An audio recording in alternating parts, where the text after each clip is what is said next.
The hammer came down on the anvil with a sound like judgment, and Delilah Langford knew her father's death had only been the beginning of her troubles. She stood in the doorway of the blacksmith's forge, her worn calico dress dusty from the long walk into Bismarck, North Dakota, her hands trembling as she clutched the letter that had summoned her here. The year was 1876, and the Dakota Territory was still rough country, a place where debts were called in, and a woman alone had few choices. Her father had been dead 3 months now, buried in the small cemetery outside of town after a winter fever took him, and she had thought the worst was behind her. She had been wrong. The blacksmith, Magnus Holt, was a bull of a man with arms like tree trunks and a perpetual scowl that made children cross to the other side of the street when they saw him coming. He looked up from his work now, his face gleaming with sweat in the heat of the forge, and his eyes narrowed when he saw her. "Miss Langford," he said, his voice rough as gravel, "I wondered when you would come." "I received your letter," Delilah said, forcing her voice to remain steady. "You say my father owed you money." "Not just money," Magnus said, setting down his hammer and wiping his hands on a rag that was already black with soot. $400. He borrowed it 2 years back when he was trying to start that farm of his. I have the papers to prove it." $400. It might as well have been 4,000. Delilah felt her stomach sink. She had barely $30 to her name, the sum total of everything she had managed to save from selling eggs and doing laundry for the families in town. Her father's farm, such as it was, consisted of 20 acres of stubborn Dakota soil and a cabin that leaked when it rained. "I do not have that kind of money," she said quietly. Magnus smiled, and there was nothing pleasant in it. "I figured as much, but I am a reasonable man, Miss Langford. I am willing to work something out." "What kind of arrangement?" Delilah asked, though she already feared the answer. "You are a young woman, healthy and strong," Magnus said, moving closer. He smelled of smoke and sweat and something sour that made her want to step back. "I am in need of a wife. Marry me, and I will consider the debt paid." The words hung in the air like the smoke from the forge. Delilah felt her throat tighten. She had heard stories about Magnus Holt, about his first wife who had died under mysterious circumstances, about his temper that could flare as hot as the coals he worked with. The thought of being bound to this man, of sharing his bed and his life, filled her with a cold dread. "I need time to think," she managed to say. "You have until tomorrow," Magnus said flatly. "After that I will take what I am owed, the farm, the cabin, everything your father left, and I will make sure everyone in Bismarck knows that the Langfords do not honor their debts." Delilah turned and walked out of the forge, her legs feeling weak beneath her. The September sun was bright overhead, but she felt cold. She walked down the main street of Bismarck, past the general store and the saloon, past the hotel where the wealthy cattle ranchers stayed when they came to town. People nodded to her as she passed, but she barely saw them. Her mind was spinning, trying to find a way out, but every path seemed to lead to the same dark place. She found herself at the edge of town, where the buildings gave way to open prairie.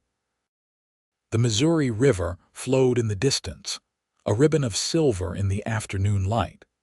She sat down on a rock and let herself cry, something she had not allowed herself to do since her father died. She cried for him, for the dreams he had held for their little farm, for the life they had tried to build together after her mother died when Delilah was just a child. And she cried for herself, for the impossible choice she now faced. "You all right, miss?" The voice was deep and unexpected. Delilah looked up, startled, and had to shield her eyes against the sun to see the man who had spoken. He was tall, well over 6 feet, with shoulders that seemed to span half the horizon. His hair was dark and hung past his collar, and his face was tanned from years of sun and wind. He wore buckskin and wool, the practical clothing of someone who spent more time in the wilderness than in towns, and there was a long rifle slung across his back. His eyes were a striking blue-gray, like the sky before a storm, and they were fixed on her with an expression of genuine concern. "I am fine," Delilah said automatically, wiping at her tears with the back of her hand. The man looked at her for a long moment, and she had the distinct impression that he could see right through her lie. "Does not look fine to me," he said gently, "begging your pardon for saying so." "It is none of your concern," Delilah said, but there was no heat in her words. She was too tired for anger. The man nodded slowly. "Fair enough," he said, "but if you are in some kind of trouble, might be I could help. Name is Holden Kane. I trap up in the Badlands mostly, but I come to Bismarck now and again for supplies." Delilah looked at him more carefully. She had heard of the mountain men who lived in the wild country west of town, tough men who could survive for months with nothing but their rifles and their wits. They had a reputation for being dangerous, but also for being men of their word. There was something solid about Holden Kane, something that made her want to trust him despite having just met him. "My name is Delilah Langford," she said finally. "And I am in trouble, but I do not see how anyone can help me." "Try me," Holden said. He sat down on another rock nearby, giving her space but letting her know he was willing to listen, so she told him. The words came pouring out about her father's death, about the debt she had not known existed, about Magnus Holt and his terrible proposal. Holden listened without interrupting, his face growing darker as the story went on. $400, he said when she finished. "And Holt wants you to marry him to pay it off." "Yes," Delilah said miserably. "I have until tomorrow to decide. If I refuse, he will take everything and I will have nothing. But if I agree—" She could not finish the sentence. Holden was quiet for a moment, his jaw working like he was chewing over the problem. Then he said, "What if the debt was paid?" Delilah looked at him in confusion. "I told you I do not have the money." "But I do," Holden said. $400. I have been trapping for 5 years and I have saved most of what I earned. I was planning to buy land someday, build a cabin, but that can wait." Delilah felt her heart skip. "You would pay my father's debt. But why? You do not even know me." "Because it is the right thing to do," Holden said simply. "And because no woman should be forced into marriage to pay off money she did not borrow." He stood up, his full height making him seem even more imposing. "Come on, let us go talk to Holt." "Wait," Delilah said, scrambling to her feet. "I cannot let you do this. I would just be in debt to you instead." "You would not owe me anything," Holden said firmly. "I am not Holt. I am not going to use this to try to force you into something you do not want. Consider it a gift if that makes it easier." "But I cannot accept such a gift," Delilah protested. "It is too much." Holden looked at her, and for the first time she saw something like a smile touch his weathered face. "You can, and you will. Now let us go before I change my mind about being charitable." They walked back into town together, and Delilah was acutely aware of the stares they drew. Holden Kane was not the kind of man who went unnoticed, and seeing him walking beside her was bound to set tongues wagging. But she found she did not care. For the first time since her father died, she felt like maybe, just maybe, things might turn out all right. The forge was still hot when they arrived, and Magnus was still working, hammering out what looked like a horseshoe. He looked up when they entered, his eyes narrowing when he saw Holden. "Kane," he said, his voice wary. "What are you doing here?" "I am here about Miss Langford's debt," Holden said. His voice was calm, but there was an edge to it that made Magnus set down his hammer. "I understand her father owed you $400. "That is between me and her," Magnus said. "Not anymore," Holden said. He reached into his coat and pulled out a leather pouch that clinked heavily. $400. Count it if you want. Magnus stared at the pouch like it was a snake. What is this? Payment in full for the debt, Holden said. You get your money, Miss Langford gets her freedom, and everyone goes home happy.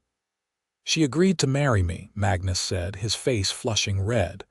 No, she did not, Delilah said, finding her voice. You gave me until tomorrow to decide. Well, I have decided. I am refusing your offer and the debt is being paid. Magnus's hands clenched into fists. You think you can just waltz in here with your money and take what is mine, he said to Holden. She is not yours, Holden said, and his voice dropped to something dangerous. She was never yours. Take the money, Holt. It is more than you deserve for trying to trap a woman like that. For a moment, Delilah thought Magnus might actually swing at Holden. The blacksmith was a big man, used to using his size to intimidate. But Holden did not flinch, did not move, and there was something in his eyes that said he had faced down grizzly bears and survived. Magnus must have seen it too, because after a tense moment he snatched the pouch from Holden's hand. Fine, he spat. The debt is paid. But you are making a mistake, Langford. No other man in this town is going to want you after this. Then it is a good thing I do not need a man from this town, Delilah said, lifting her chin. They left the forge together, and Delilah felt like she could finally breathe again. The weight that had been pressing on her chest since she received Magnus's letter was gone, and in its place was a lightness that made her almost giddy. Thank you, she said to Holden when they were far enough away from the forge. I do not know how I can ever repay you.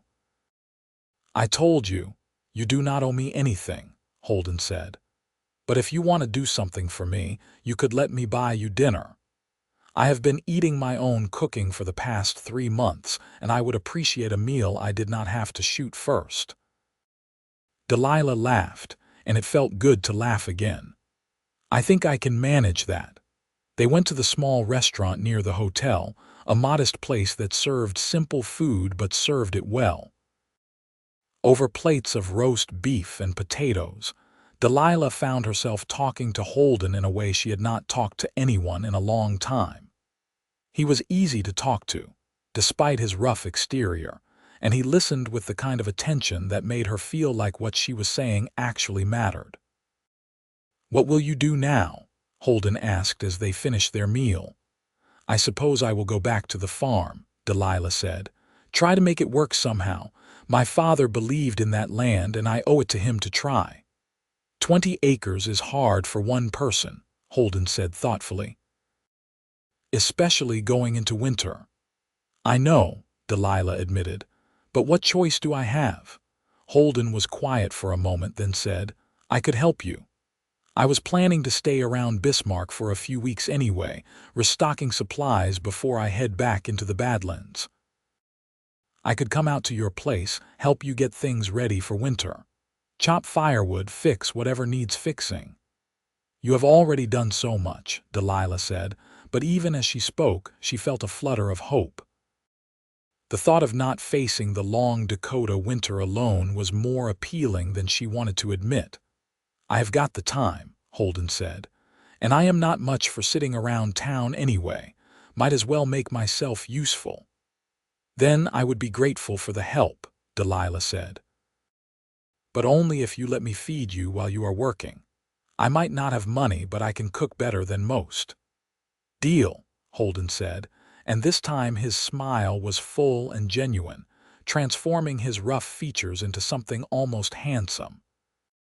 The next morning, Holden rode out to the Langford farm on a sturdy bay horse, leading a pack mule loaded with tools and supplies. Delilah met him at the cabin door, and she saw him take in the property with an assessing eye. The cabin was small but well built. Her father had been a carpenter before he tried farming, and the land stretched out in all directions, golden with late summer grass. Good land, Holden said, dismounting. With some work, you could have a decent spread here. That is what my father thought, Delilah said, "but he died before he could see it through." "Then we will see it through for him," Holden said. For the next 2 weeks, Holden worked from sunup to sundown. He repaired the barn roof that had been leaking, chopped enough firewood to see Delilah through the winter twice over, and fixed the well pump that had been giving her trouble for months. He worked with the kind of steady competence that came from years of taking care of himself in the wilderness, and Delilah found herself watching him more than she probably should. He was undeniably handsome in a rugged way, all muscle and sun-bronzed skin, and she could not help but notice the way his shoulders moved when he swung the axe, or the way his forearms flexed when he hammered in a nail. But it was more than just his physical appearance that drew her. It was the way he treated her with respect, never talking down to her or assuming she could not handle things herself. It was the way he listened when she talked about her father, about her dreams for the farm. It was the way he seemed to understand her silences as well as her words. For his part, Holden found himself looking forward to the midday meals when Delilah would call him in from whatever task he was working on. She was a fine cook, as promised, and she had a way of making even simple food taste special. But more than the food, he enjoyed her company. She was smart and strong, with a quiet determination that reminded him of the wild places he loved. She did not complain about her situation, did not waste time on self-pity, just got up every day and did what needed to be done. He admired that about her. One evening, as the sun was setting in a blaze of orange and gold, Holden was finishing up the last of the fence repairs when Delilah came out with 2 cups of coffee. "You have been working all day," she said, handing him one of the cups. "You should take a break." "Just about done," Holden said, accepting the coffee gratefully. The September evenings were starting to get cool and the hot drink was welcome. "This fence should hold through winter now." "You have done so much," Delilah said, looking around at all the repairs he had made. "I do not know what I would have done without you." "You would have figured it out," Holden said. "You are not the kind of woman who gives up easy."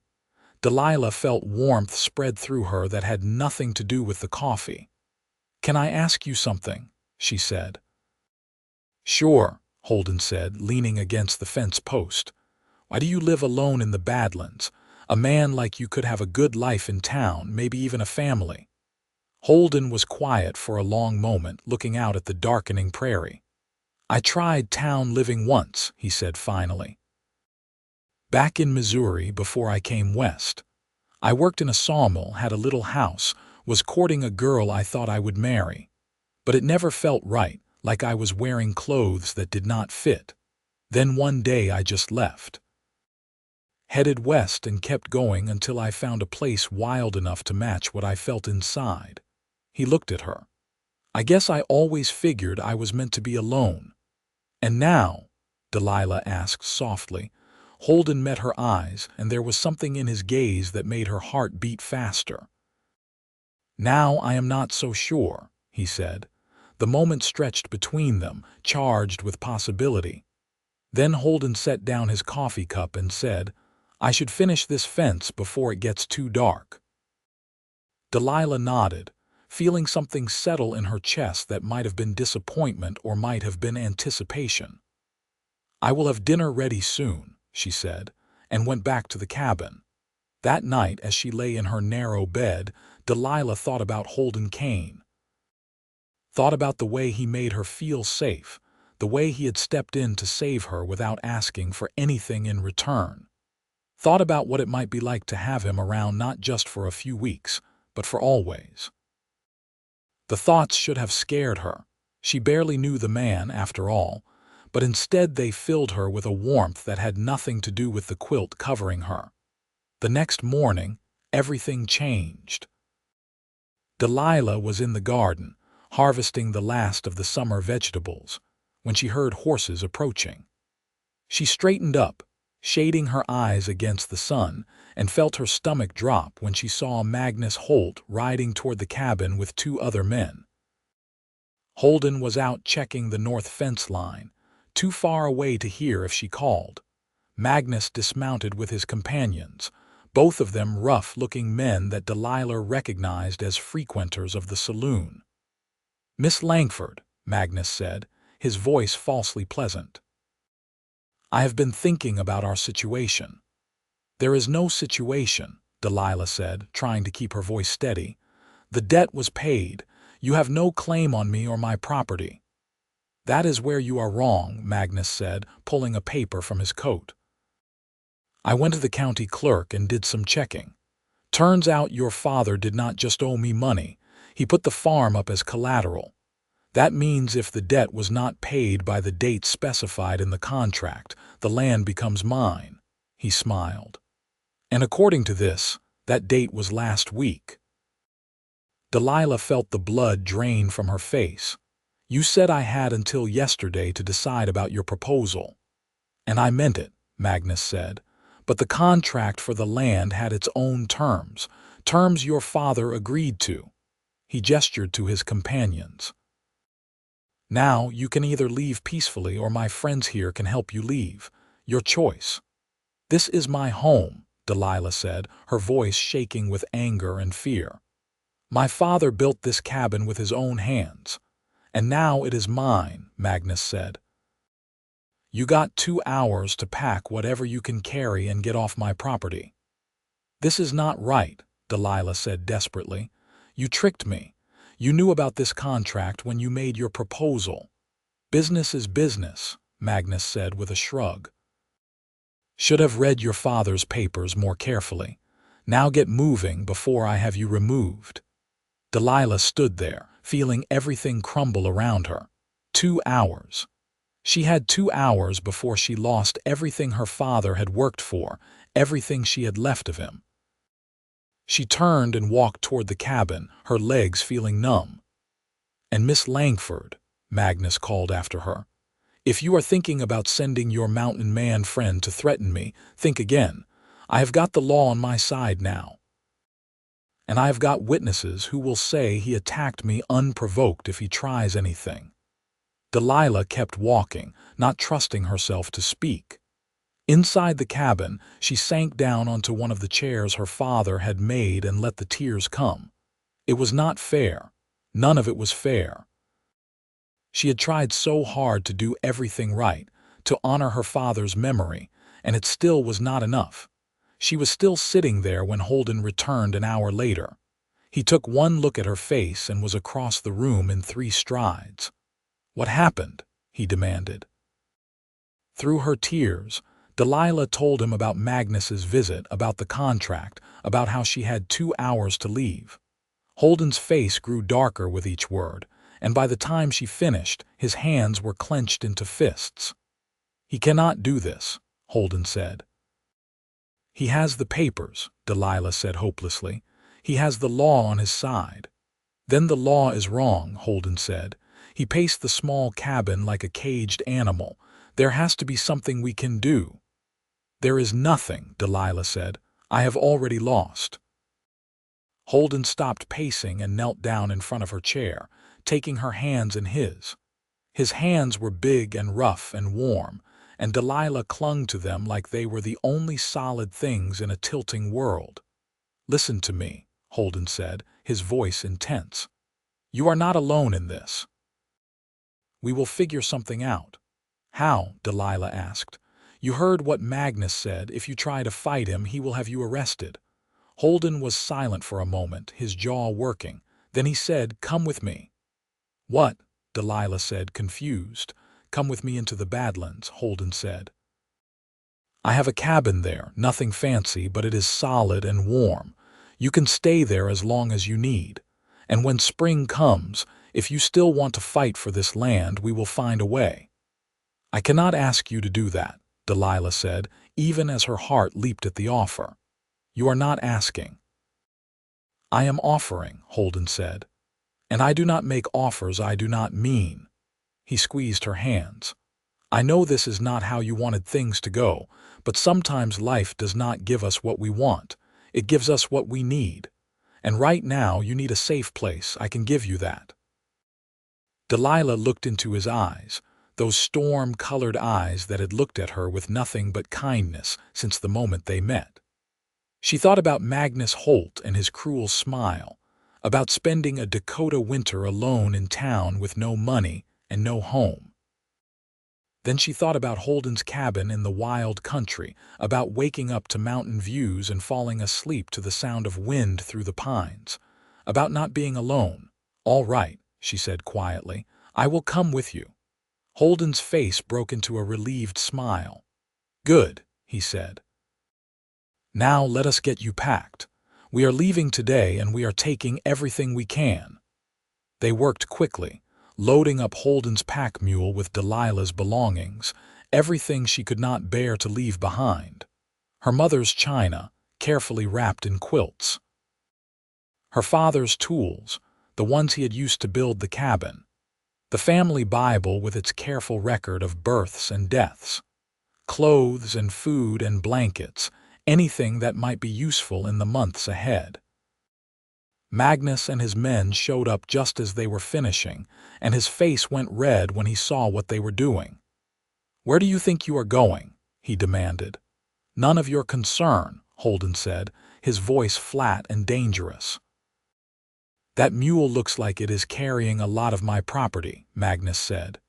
"This is all personal belongings," Holden said. "Nothing in your contract says you get claim to those, unless you want to argue the point." Magnus looked at Holden, at the way the mountain man stood with his hand resting casually on his knife, and apparently decided it was not worth the fight. "Get off my land," he said instead. "Gladly," Delilah said, mounting up behind Holden on his horse. She wrapped her arms around his waist, feeling the solid strength of him, and looked back at the cabin one last time. "Goodbye, Papa," she whispered. "I am sorry." Then Holden kicked the horse into motion, and they rode west, toward the Badlands and whatever future waited for them there. They traveled for 3 days, following trails that only Holden seemed to be able to see. The landscape changed as they left the river valley behind, becoming rougher and wilder. Twisted rock formations rose from the earth like ancient castles, striped in colors that ranged from pale white to deep russet. Ponderosa pines clung to hillsides, and hawks circled overhead in the vast blue sky. Delilah had never been this far from Bismarck before, and she found herself awed by the raw beauty of the country. It was harsh and unforgiving, yes, but there was something magnificent about it too, something that made her feel small and large at the same time. Holden rode with the confidence of a man who knew every stone and tree, and he pointed out landmarks as they passed.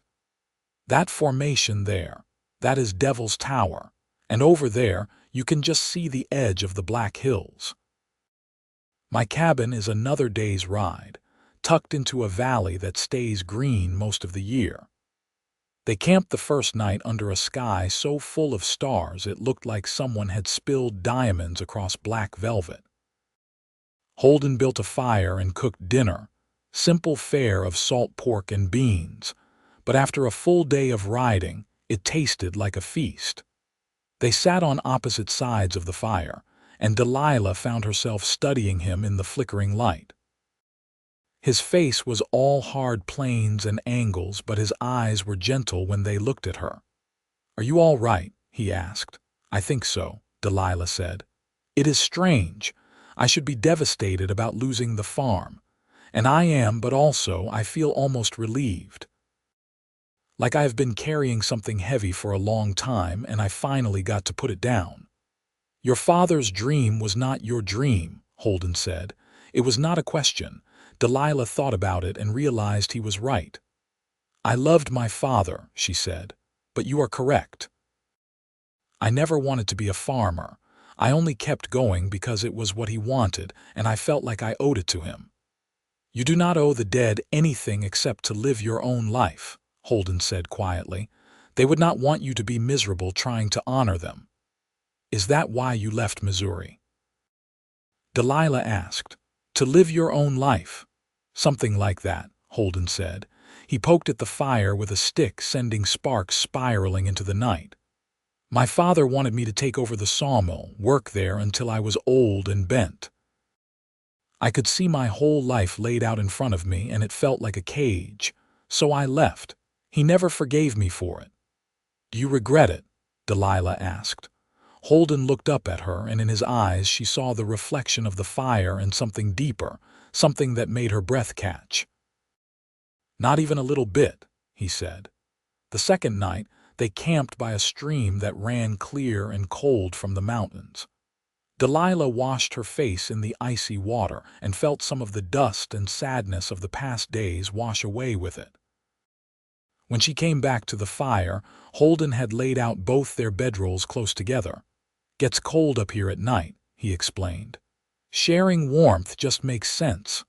Delilah nodded, her heart beating a little faster. They lay down on their separate bedrolls, but she could feel the heat of him next to her, could hear his breathing in the darkness. It was both comforting and unsettling, and she lay awake for a long time, very aware of how close he was. Delilah. Holden's voice came soft through the darkness. Yes, I am glad you came with me. I am glad too, she whispered, and found that she meant it with all her heart. They reached Holden's cabin late the next afternoon. It sat in a small valley surrounded by pine-covered hills, with a creek running nearby that Holden said never ran dry. The cabin itself was larger than Delilah had expected, solidly built from logs that had been carefully chinked against the wind. There was a barn for the horse and mule, a smokehouse, and even a small root cellar dug into the hillside. You built all this yourself? Delilah asked, impressed. Over the years, Holden said. Kept adding on whenever I had time. I always figured someday I might need more space. He glanced at her. Guess someday came sooner than I thought. Inside, the cabin was spare but comfortable. There was a large stone fireplace that dominated one wall, a sturdy table with 2 chairs, and a bed in the corner covered with furs and thick blankets. Shelves held supplies and equipment, everything organized with military precision. It was a bachelor's home, functional more than pretty, but Delilah could see the care that had gone into building it. There is only one bed, Holden said, and she heard a note of awkwardness in his voice that was oddly endearing. I can sleep in the barn. Do not be ridiculous, Delilah said. It is your home. I can make a pallet by the fire. You will do no such thing, Holden said firmly. You take the bed. I will be fine with blankets on the floor. They argued about it for a few minutes before finally compromising. They would share the bed, she said, with a line of blankets down the middle to separate them. It was the practical solution, she insisted, and Holden finally agreed, though she saw a flush on his weathered cheeks that suggested he was no more comfortable with the arrangement than she was. That first night in the cabin, Delilah lay on her side of the improvised border and listened to Holden breathing on the other side. It was strange and intimate, and not at all unpleasant. She found herself wondering what would happen if she just reached across that line of blankets, if she let herself touch him the way she had been wanting to touch him for days now. But she did not. Not that night. She was still too raw, too confused about her feelings. So she lay there in the darkness and tried to ignore the warmth radiating from the other side of the bed. The days fell into a rhythm. Holden would go out hunting or checking his trap lines, and Delilah would work around the cabin, cooking and cleaning and trying to make the space feel a little more like a home. She was surprised to find that she enjoyed it. There was something satisfying about taking care of a space, about making improvements and seeing them last. She used some of the fabric she had brought from the farm to make curtains for the windows, softening the stark interior. She reorganized the shelves so things made more sense, and she started a small herb garden in pots on the windowsill. Little by little, the cabin stopped being just Holden's place and started being their place. Holden noticed the changes and seemed pleased by them. "It is starting to look like a real home," he said one evening, standing in the doorway and taking it all in. "I never knew it was missing anything until you showed me what it could be." "It just needed a woman's touch," Delilah said, then immediately felt her face heat at the implications of those words. But Holden just smiled. "It needed your touch," he corrected gently. The weather turned colder as October arrived. The aspens on the hillsides blazed gold and orange before dropping their leaves, and the mornings came with a frost that sparkled in the early sun. Holden began the serious work of preparing for winter, and Delilah helped as much as she could. They smoked meat and put up vegetables, stored firewood and checked the cabin for any gaps that might let in the cold. Working together like that, Delilah felt the last of her reserve beginning to crumble. It was impossible to maintain distance from someone when you were hauling water side by side, or laughing over a shared joke while preparing dinner, or sitting close together in the evening while he taught her how to mend leather. One afternoon, Holden came back from checking the trap lines with a deer slung over his shoulders. He dropped it outside the cabin and grinned at her, looking pleased with himself. "This will keep us fed for a good while," he said. Delilah looked at him, at the way his hair fell into his eyes, at the strength evident in every line of his body, and something in her chest cracked open. She realized with sudden, stunning clarity that she was falling in love with him. Maybe had been falling in love with him since that first day when he had sat down on a rock next to a crying woman and offered to help for no reason other than it was the right thing to do. "Holden," she said, her voice coming out softer than she intended. He looked at her, and something in her expression must have showed because his own face changed, grew more serious. "Delilah," he said. She crossed the space between them in 3 steps and kissed him. It was not a tentative kiss, not a questioning one. It was a kiss that said she knew what she wanted, and what she wanted was him. For a moment, Holden stood frozen, shocked. Then his arms came around her, pulling her close, and he was kissing her back with a fierce intensity that made her knees weak. His mouth was warm and demanding, and she opened to him, tangling her fingers in his hair, pressing herself against the solid wall of his chest. When they finally broke apart, both breathing hard, Holden rested his forehead against hers. "I have been wanting to do that for weeks," he said, his voice rough. "Then why did you not?" Delilah asked. "Because I did not want you to think I expected anything in return for helping you," Holden said. "I did not want you to feel obligated." "I do not feel obligated," Delilah said firmly. "I feel grateful, yes, and safe and cared for. But more than that, I feel happy, happier than I have been in years, and that is because of you." Holden pulled back enough to look at her properly. "You mean that?" "Every word," Delilah said. She reached up and touched his face, feeling the rough stubble under her palm. "I love you, Holden Kane. I know we have not known each other long, but I love you anyway. And if you do not feel the same way, that is all right. I just needed you to know." Holden laughed, a sound of pure joy. "If I do not feel the same? Woman, I have been half in love with you since I saw you crying by the river, and I have been all the way in love with you since you decided to trust me enough to come out here with me." He kissed her again, slower this time, sweeter. "I love you, Delilah Langford. And I want you to stay here with me, not just for the winter, but forever." "Yes," Delilah said, and kissed him again to seal the promise. That night, the line of blankets down the middle of the bed disappeared. Delilah lay in Holden's arms, her head on his chest, listening to the steady beat of his heart. They had not done anything more than kiss and hold each other, but it felt momentous anyway, this crossing of a boundary into something deeper. "Tell me about your trapping," she said sleepily. "It is hard work," Holden said, his hand stroking her hair. "Dangerous sometimes, But there is a freedom to it, being out in the wild country, just you and the land and the animals. Makes you feel alive in a way nothing else does. Will you teach me? Delilah asked. Holden looked down at her in surprise. You want to learn to trap? I want to learn everything about your life, Delilah said.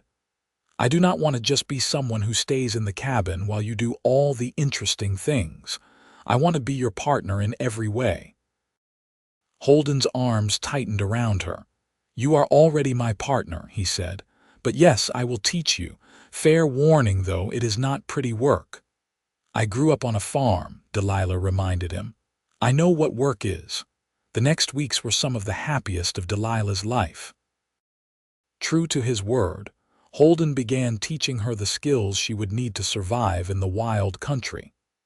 He taught her how to read tracks, how to set snares, how to skin a rabbit and tan a hide. He taught her to shoot his rifle, standing behind her with his arms around her to steady the weapon. And she tried to focus on the target, and not on the way his body felt pressed against hers. He taught her which plants were edible and which were poison, which streams ran clean and which ones to avoid. He taught her how to find her way using the sun and stars, and how to build a shelter if she was caught out in bad weather. He taught her patience and observation and respect for the land. And in return, she taught him what it was like to come home to someone who cared whether he lived or died. She taught him the pleasure of a hot meal shared at the end of a long day, the comfort of conversation that ranged from serious to silly. She taught him that being with another person did not have to mean giving up the freedom he prized so much. It could actually mean more freedom, because it meant sharing both the joys and the burdens.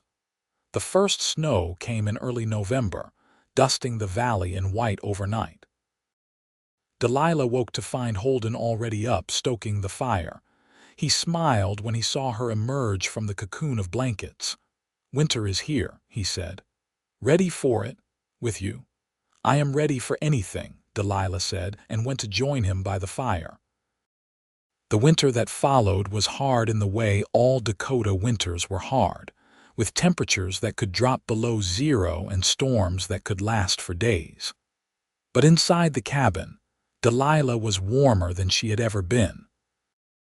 The fire kept the cold at bay, and Holden kept the loneliness at bay, and she found that she did not miss town or civilization or any of the things she had thought she needed.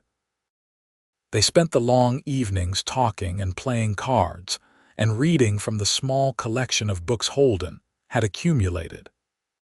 Sometimes he would tell her stories of his years in the wilderness, tales of narrow escapes from bears and mountain lions, of finding hidden valleys that no white man had ever seen. And sometimes she would tell him stories of her childhood, of her mother's gentle laugh and her father's stubborn optimism.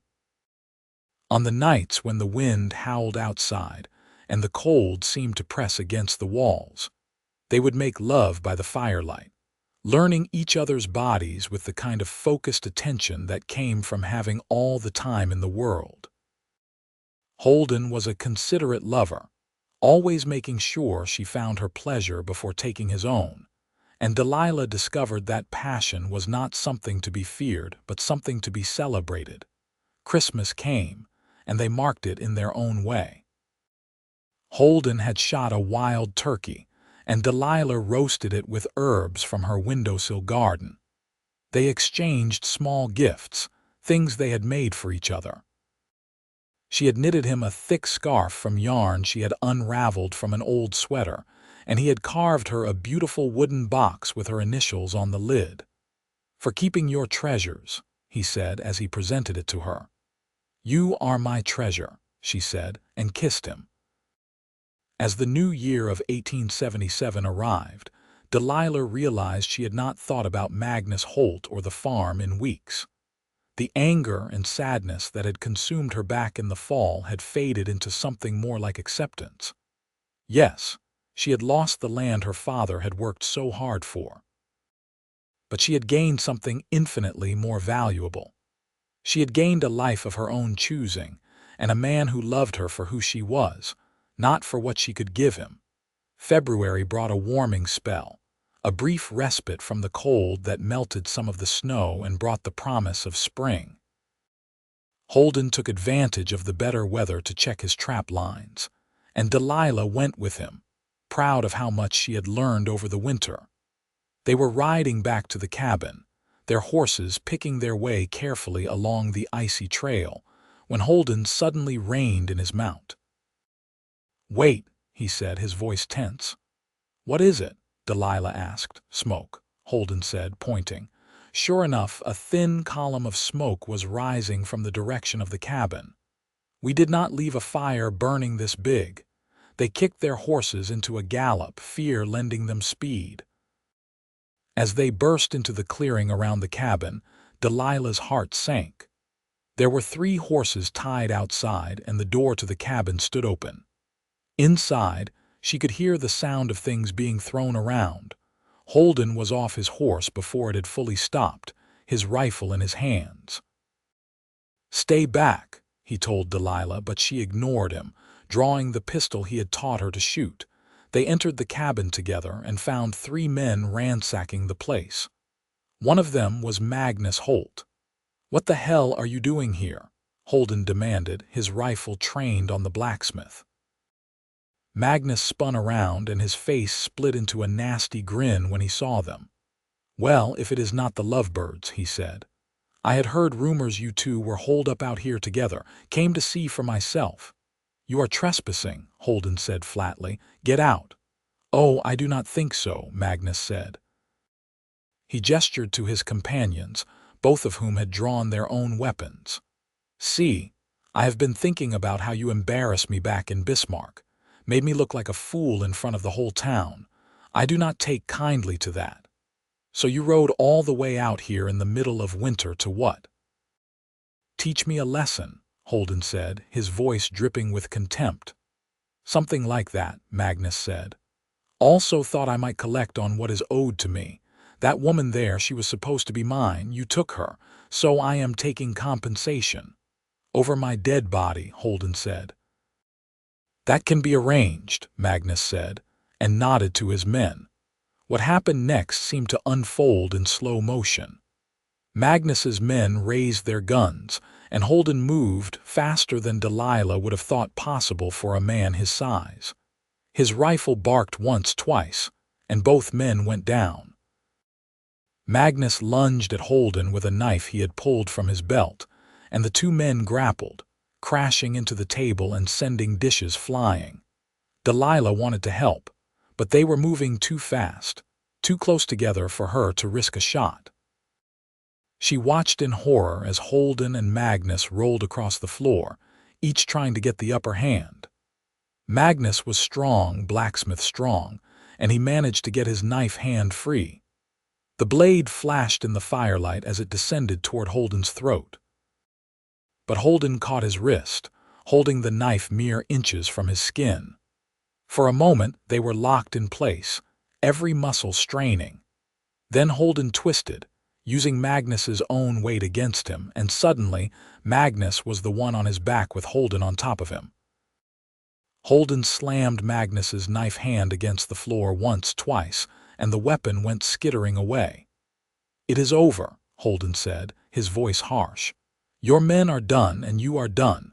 You can ride out of here and never come back, or I can make sure you never threaten anyone again. Your choice." Magnus spat in Holden's face. "I should have killed you when I had the chance." "But you did not," Holden said. He stood up, hauling Magnus to his feet and shoving him toward the door. "Get out.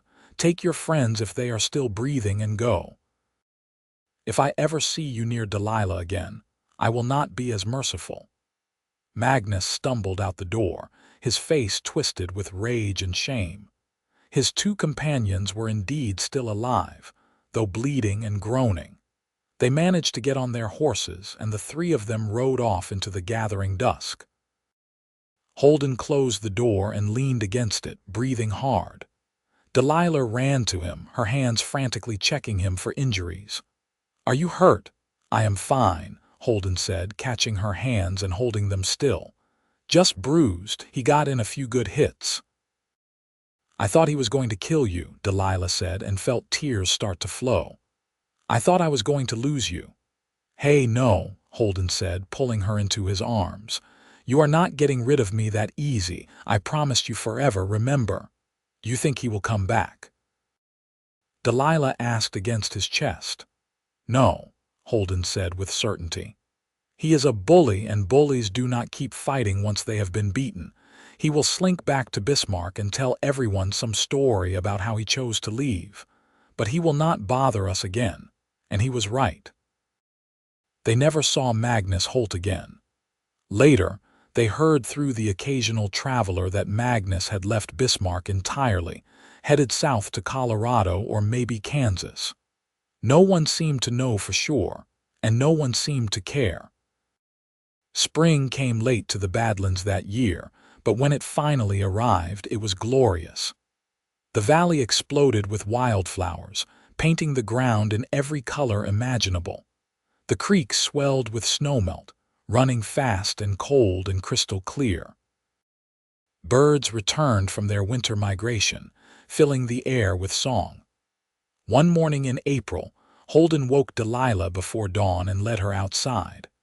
The sky was just starting to lighten, turning from black to deep blue to a pink that seemed to glow from within.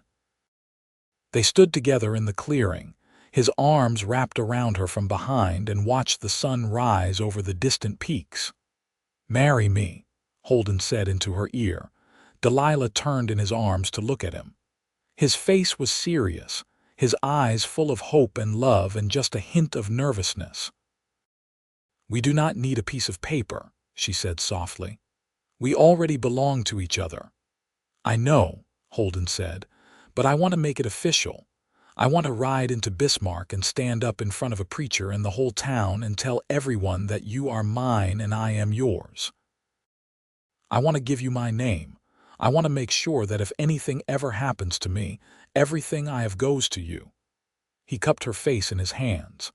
"I want the world to know that you are Delilah Kane and I am the luckiest man alive because of it." "Yes," Delilah said, smiling through tears. "Yes, I will marry you. I will marry you 1,000 times over if you want." They rode to Bismarck 2 weeks later, and the town was abuzz with their arrival. People stared openly at them as they rode down the main street, at Holden in his buckskins and Delilah in the best dress she owned, her hair braided and pinned up in a way she had not bothered with in months. They went straight to the church, where Reverend Thomas greeted them warmly. He had known Delilah's father and had conducted his funeral service. "I am pleased to see you looking so well, Miss Langford," he said. "I had worried about what became of you after you left town so suddenly." "I found exactly what I needed, Reverend," Delilah said, looking at Holden. The wedding was simple, just the two of them and the Reverend and his wife as witnesses. But when Holden slipped a simple gold band onto Delilah's finger, when she spoke her vows promising to love and honor him for the rest of her days, it felt more sacred than any elaborate ceremony could have been. "You may kiss your bride," Reverend Thomas said with a smile, and Holden did, sweeping Delilah into his arms and kissing her so thoroughly that the Reverend's wife laughed and clapped her hands. They spent that night at the hotel, a luxury after months of cabin living. They made love in a real bed with real sheets, and Delilah thought about how far she had come from that desperate girl who had stood in Magnus Holt's forge. She had lost everything she thought mattered, and in the process, she had found everything that actually did. They returned to the cabin the next day, to their life in the wild country. The months passed, spring turning to summer, summer fading into fall. Delilah discovered she was with child in September, and Holden was so excited he almost fell off the roof of the barn he was repairing when she told him.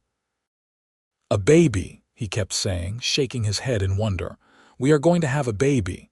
Are you happy?" Delilah asked, a little worried by his shock. "Happy," Holden said. He climbed down from the roof and swept her into his arms, spinning her around until she laughed. "I am more than happy. I am blessed. I am the luckiest man in the entire Dakota Territory." Their son was born in May of 1878, after a long labor that had Holden pacing the cabin like a caged wolf. When the baby finally arrived, squalling and red-faced and perfect, Holden wept openly. They named him Thomas, after Delilah's father, and he had his mother's dark hair and his father's blue-gray eyes. Holden proved to be a devoted father, doting on the baby in a way that made Delilah's heart swell. He would spend hours just holding Thomas, talking to him in a low voice about the land and the animals and all the things he would teach him when he was older. He carved wooden toys and sang lullabies in a surprisingly good baritone, and he changed diapers without complaint. "I never knew I could love something this much," he told Delilah one night, watching their son sleep in the cradle he had built. "I know exactly what you mean," Delilah said, leaning against him. "The years that followed were good ones." They added on to the cabin, building 2 more rooms to accommodate their growing family. A daughter named Ruth was born in 1880, and another son named James in 1882. The cabin that had once seemed so remote became a true home, filled with the sounds of children's laughter and the smells of fresh bread baking. Holden never gave up trapping entirely, but he stayed closer to home, never gone for more than a few days at a time. He taught his children the same skills he had taught Delilah, how to read the land and respect the wild. Thomas, the oldest, took to it naturally, showing his father's love for the outdoors. Ruth was quieter, more thoughtful, but just as capable. And little James was fearless, constantly getting into scrapes that left his parents equal parts exasperated and proud. Other families began to settle in the area, drawn by the good land and the promise of a fresh start. The isolated cabin slowly became part of a loose community, with neighbors they could call on in times of trouble and celebrations they shared together. Holden helped build a small school, and Delilah became the teacher, passing on the education her father had insisted she receive. On their 10th wedding anniversary, Holden surprised Delilah with a trip back to Bismarck. They left the children with neighbors and rode to town, staying once again at the hotel. They walked the streets together, and Delilah marveled at how much had changed and how much had stayed the same. The forge was still there, but it had a new owner now, a young man from Missouri who was friendly and fair. The general store had expanded, and there was a new bank on the corner. Bismarck was growing, becoming a real town instead of just a rough collection of buildings on the edge of the frontier. They visited her father's grave in the cemetery, and Delilah laid wildflowers on the simple stone marker. "I hope you would be proud of me, Papa," she said quietly. "I know I did not hold onto the farm like you wanted, but I found a good life.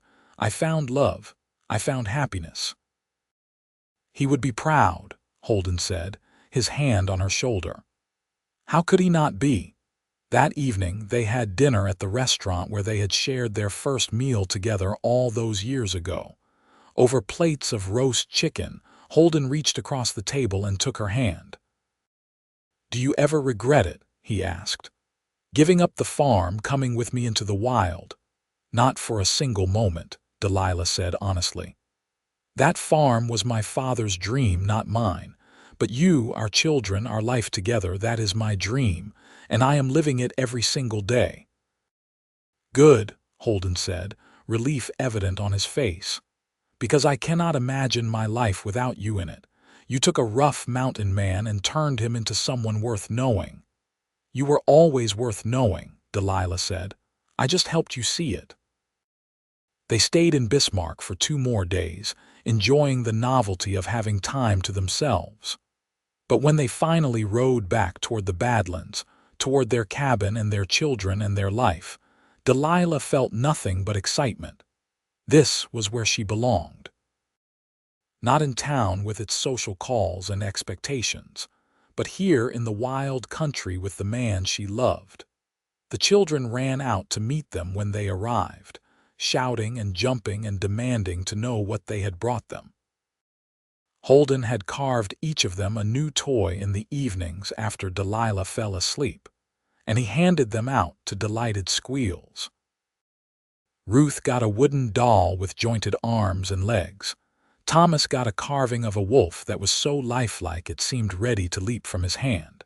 And little James got a horse that actually rolled on tiny wooden wheels.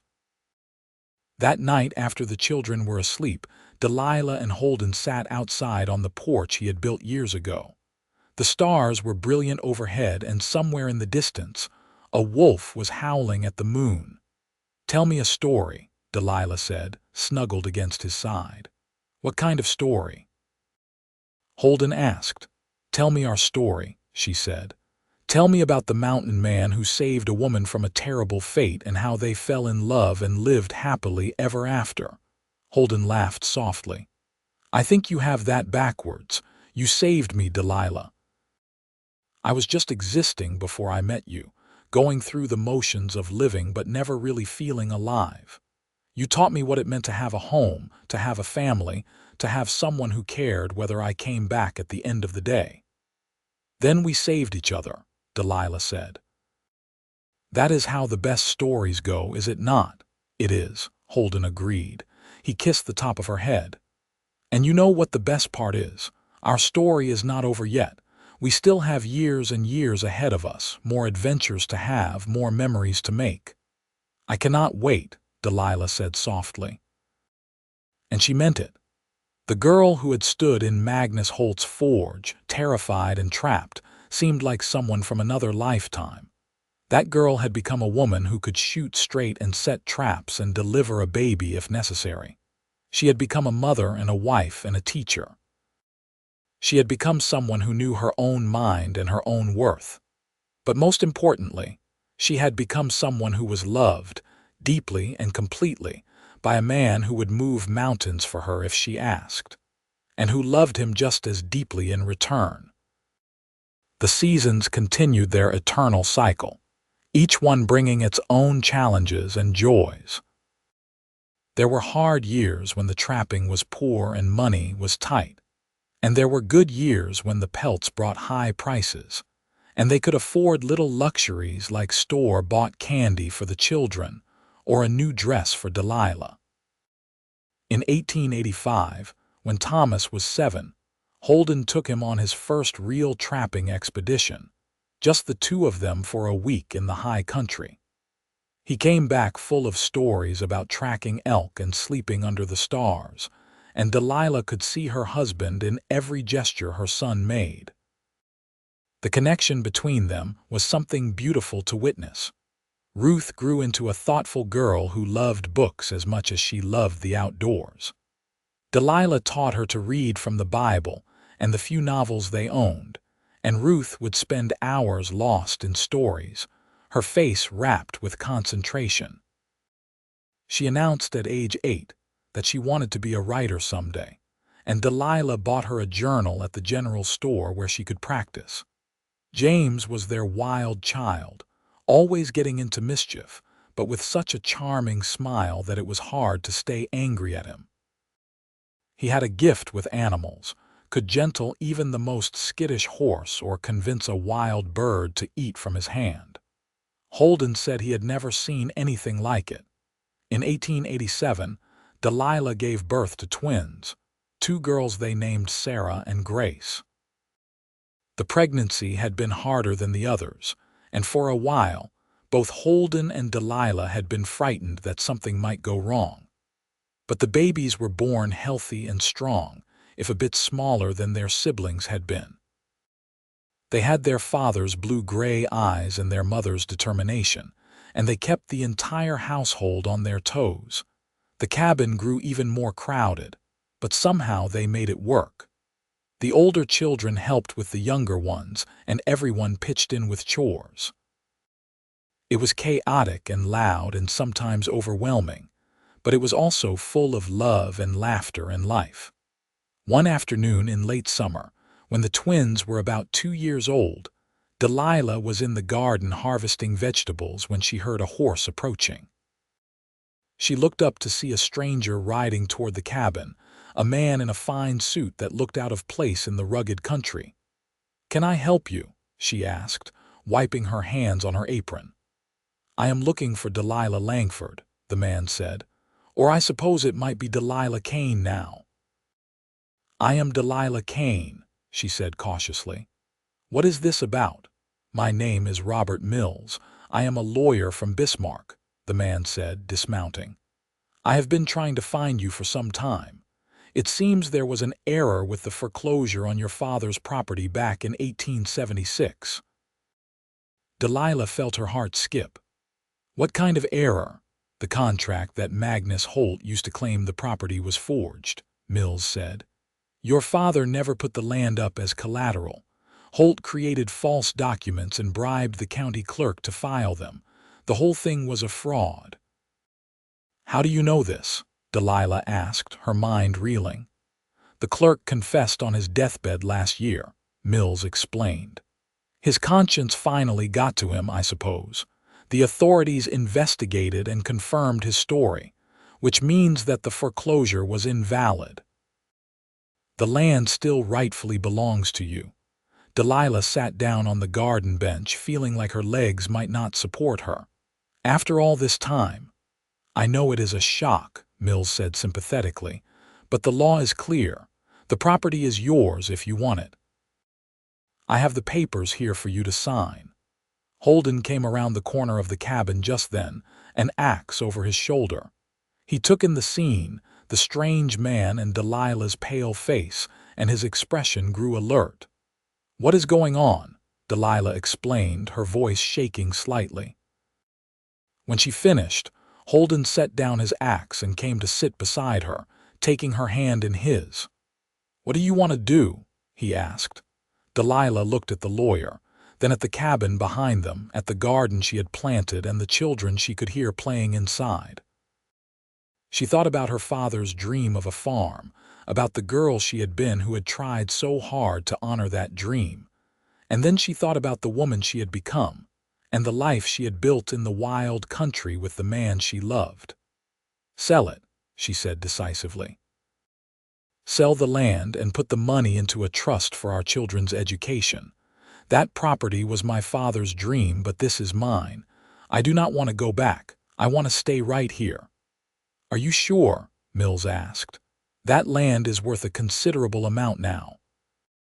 Bismarck is growing and property values have increased significantly." "I am sure," Delilah said. She looked at Holden. "This is my home. You are my home. And no amount of land or money is worth giving that up." Holden's face broke into a wide smile. He pulled her close and kissed her, not caring that the lawyer was watching. "I love you, Delilah Kane." "I love you too," she said. Mills handled the sale of the property, and the money it brought was indeed considerable. More than enough to ensure that all 5 of their children would be able to attend school, even college if they wanted. It was a gift from her father, Delilah thought, coming to her at just the right time and in just the right way. The years continued to pass, marked by the usual milestones of family life. Thomas grew into a young man as tall and strong as his father, and he began courting a girl from one of the neighboring families. Ruth filled journal after journal with her stories and observations. James worked with horses, developing a reputation as someone who could train even the most difficult animals. And the twins, Sarah and Grace, were inseparable, finishing each other's sentences and getting into double the trouble. In 1895, Thomas married his sweetheart in a ceremony held in the clearing by the cabin. The whole community came to celebrate, and Delilah wept happy tears as she watched her eldest son promise to love and cherish his bride. She caught Holden's eye across the crowd, and she knew he was thinking the same thing she was about their own wedding all those years ago, and how one moment could change the course of a whole life. Ruth left for college in the East the next year, the first in their family to pursue higher education. It was bittersweet watching her go, but Delilah was so proud she thought her heart might burst. Her daughter was going to see the world, going to become the writer she had always dreamed of being. James started his own horse ranch on a piece of land adjacent to theirs, building a cabin with his father's help. The twins were growing into young women, beautiful and spirited and full of life. And through it all, Holden and Delilah were the center that held everything together. They were partners in every sense of the word, working side by side, loving each other through good times and bad, growing old together in the place they had made their own. On their 25th wedding anniversary, Holden took Delilah riding up into the high country, to a place he had found years ago but never shown her. It was a meadow high in the mountains, surrounded by peaks that still held snow even in summer. Wildflowers covered the ground in a riot of color, and a small lake reflected the sky like a mirror. "This is beautiful," Delilah breathed, looking around in wonder. "I have been saving it," Holden said, "waiting for the right moment to bring you here." He dismounted and helped her down, then took both her hands in his. 25 years ago, I paid off a debt and thought I was just doing the right thing. I had no idea I was about to meet the woman who would change my whole life." "Holden," Delilah said softly. "Let me finish," he said with a smile. "You took a lonely mountain man and gave him a family, a home, a reason to wake up every morning with joy instead of just going through the motions. You gave me children who amaze me every day with how smart and strong and good they are. You gave me a life I never even knew I wanted but that I cannot imagine living without now." He reached into his pocket and pulled out a small carved wooden box. "I made you something." Delilah opened the box and gasped. Inside was a necklace, a simple pendant carved from a piece of polished wood. But the craftsmanship was exquisite, showing a mountain with a star above it. "The star is you," Holden said. "My guiding light, and the mountain is me. We belong together, Delilah. We always have." "It is perfect," Delilah said, tears streaming down her face. "Help me put it on."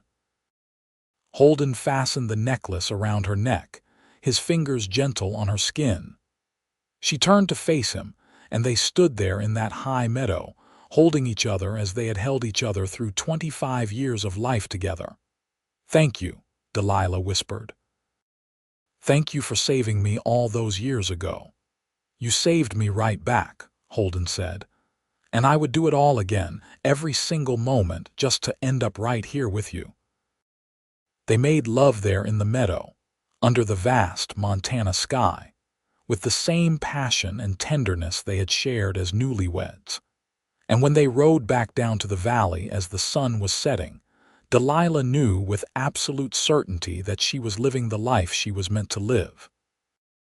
The new century came, bringing with it changes both large and small. The Dakota Territory became the states of North and South Dakota. The frontier was officially declared closed, and the wild country they loved was no longer quite so wild. Roads were built, and more settlers came, and the world was slowly getting smaller. But in their valley, life continued much as it always had. The seasons turned, children grew and had children of their own, and Holden and Delilah grew old together, their love deepening with every passing year. In the spring of 1910, Ruth came home from the East with exciting news. She had published her first novel, a sweeping story set in the Dakota Badlands about a woman who finds freedom and love in the wild country. It was dedicated to her parents, and when Delilah read it, she saw their story woven through its pages, transformed by her daughter's imagination but still recognizable at its heart. "You made us famous," Holden joked when Ruth presented them with a signed copy. "I just wanted to honor what you built together," Ruth said seriously. "The way you love each other, the life you created, it is a story worth telling." Grandchildren came, a whole parade of them, and the cabin that had once held just 2 people now overflowed with family whenever holidays came around. Holden built picnic tables outside to accommodate everyone, and Delilah would cook for days to feed the crowd. They were blessed with good health for many years, both of them still active and strong well into their 60s. But time catches up with everyone eventually, and in the winter of 1920, Holden fell ill with pneumonia. For a terrifying week, Delilah sat by his bedside, holding his hand and praying like she had not prayed since she was a girl. He recovered, but he was never quite as strong after that. He moved slower, tired more easily, and Delilah had to accept that the mountain man who had seemed invincible was mortal after all. They celebrated their 50th wedding anniversary in 1927, surrounded by their children, grandchildren, and even a few great-grandchildren. Thomas gave a toast that had everyone laughing and crying at the same time, talking about his parents' legendary love story and how they had shown their whole family what it meant to truly commit to another person. "To Mom and Dad," he said, raising his glass. "May they have 50 more years together." But it was not to be.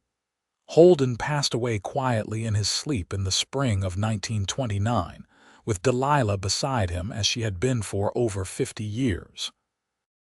He was 76 years old, and he had lived a full and rich life, but his death still left a hole in Delilah's heart that nothing could fill. At his funeral, held in the clearing by the cabin where they had raised their family, Delilah stood strong. She did not cry, not then. She had done her crying in private, in the nights after his death when the bed felt too big and too cold without him in it.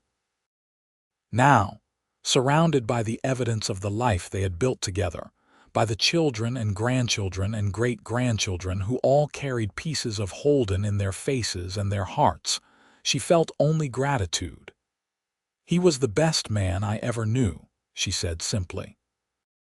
"And I was blessed to love him and be loved by him. He saved me from a terrible fate, and I spent the rest of my life trying to be worthy of that gift. I hope, I succeeded." Delilah lived for another 15 years after Holden's death, cared for by her children and surrounded by love. She never left the cabin, the place that had been their home for so long. She would sit on the porch he had built and look out at the valley they had loved, and she would talk to him as if he was still there beside her. On a warm June morning in 1944, Delilah Langford Kane passed away peacefully at the age of 88. Her children found her in her rocking chair on the porch, a smile on her face, the wooden pendant Holden had carved her still around her neck. In her lap was a letter she had been writing, her final words to her family. "My dearest ones," it read, "do not grieve for me. I have lived a long and wonderful life, full of more love than anyone has a right to expect. I lost my way once, long ago, trapped by circumstances I could not control.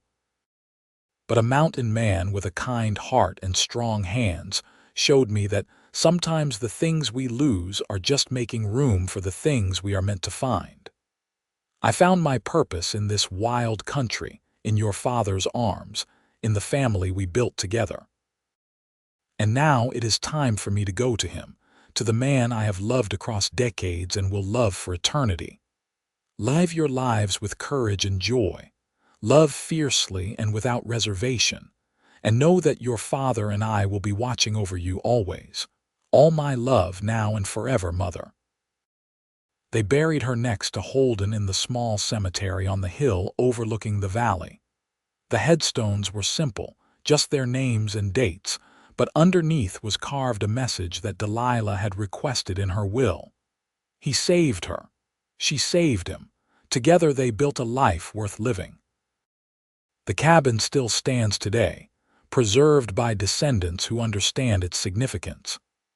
It is a reminder of a time when the West was still wild, when love could bloom in the most unexpected places, and when one act of kindness could change the course of two lives forever. Visitors who come to see it, who walk through the rooms where Holden and Delilah lived and loved and raised their family, often report feeling a sense of peace, as if something of their love still lingers in those old wooden walls. And maybe it does. Maybe love like that is strong enough to outlast even death, to echo through the generations as a testament to what is possible when two people choose each other against all odds. The story of the blacksmith who tried to force a debt, and the mountain man who paid it off, of the woman who found freedom and the man who found family, is still told around firesides in the Dakota Territory. Details may change with each telling, but the heart of it remains the same. A story of love conquering circumstances, of two people saving each other, and of a life built together in the wild country that was home to them both.